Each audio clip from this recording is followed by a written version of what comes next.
May tatala na sa kasaysayan ng bansa ang simbahan ng Quiapo bilang National Shrine o pambansang dambana ni Jesus Nazareno. Si Bien Manalo sa detalye live.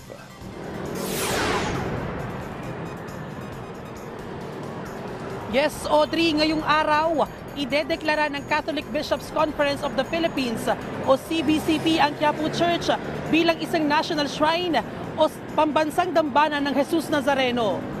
Pero paano nga ba nagiging national shrine ng isang simbahan? At ano ang kahalagahan nito?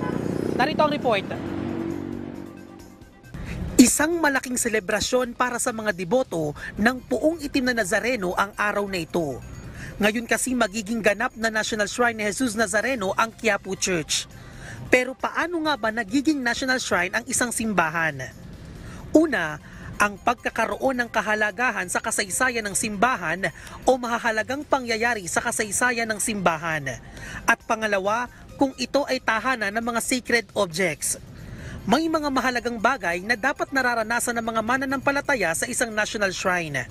Dapat natatagpuan ng mga mananampalataya sa isang shrine ang Diyos sa pamamagitan ng banal na Eukaristiya at pagkakaroon ng iba't ibang sakramento at debosyon. Dapat din na napapalalim ng shrine ang pananampalataya ng bawat deboto sa pamamagitan ng catechetical program na ibinibigay ng simbahan. Kailangan din na may charitable work ang isang pambansang dambana.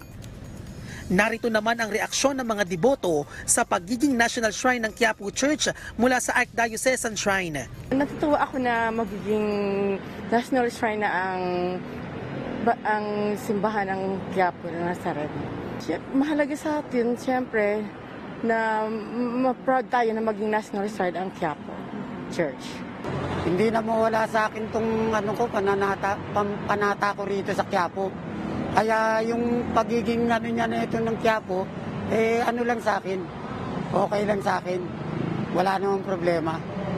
Parang, ang panata ko naman dito, hindi nawawala sa akin. Talagang ko itong Quiapo, dito lang talaga ako namamanata. Ang Quiapo Church ay founded noong 1586. Kilala ang simbahan sa pagdiriwang ng traslasyon.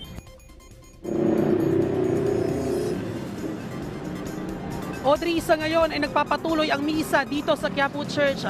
At para naman doon sa mga hindi makakadalo ng misa dito, maaari kayong makapanood ng live sa social media platform ng Quiapo Church. Samantala, update naman tayo sa lagay ng trapiko.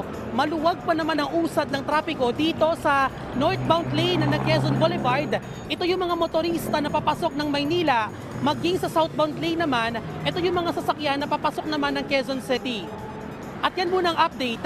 Balik sa iyo, Audrey. Maraming salamat, Bien Manalo.